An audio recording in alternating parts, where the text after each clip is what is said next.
Welcome to CondoLogy.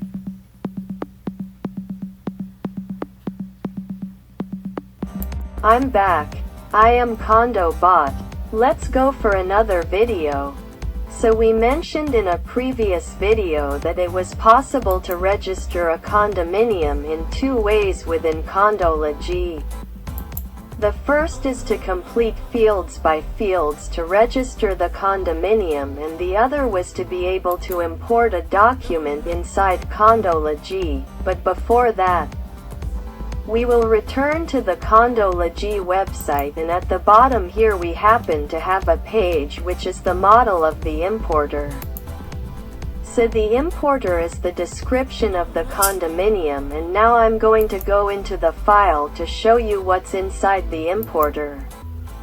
In fact, the first row if you want, or the first line, it happens to be the names of the fields, and the second the information that will go inside CondoLogy. Okay, like that. We go to the application, did import. Now the video is in real time. If you need, stop it, rewind, so you can fully understand the import steps.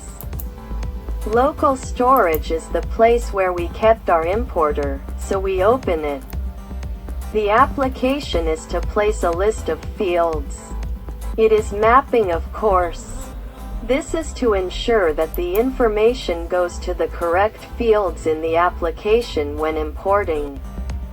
But as the importer is up in advance, there is no problem on that side. We place ourselves here, we import, import.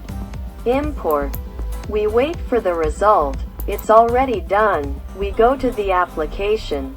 And yes, the manual CondoLogy is already created. So, click on the three small green dots to ensure that all the fields are completed, because we see that we have a lack of information and there may be minor errors to correct.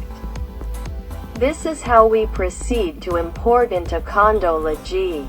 This is an important step you just learned. I'm a happy CondoBot now.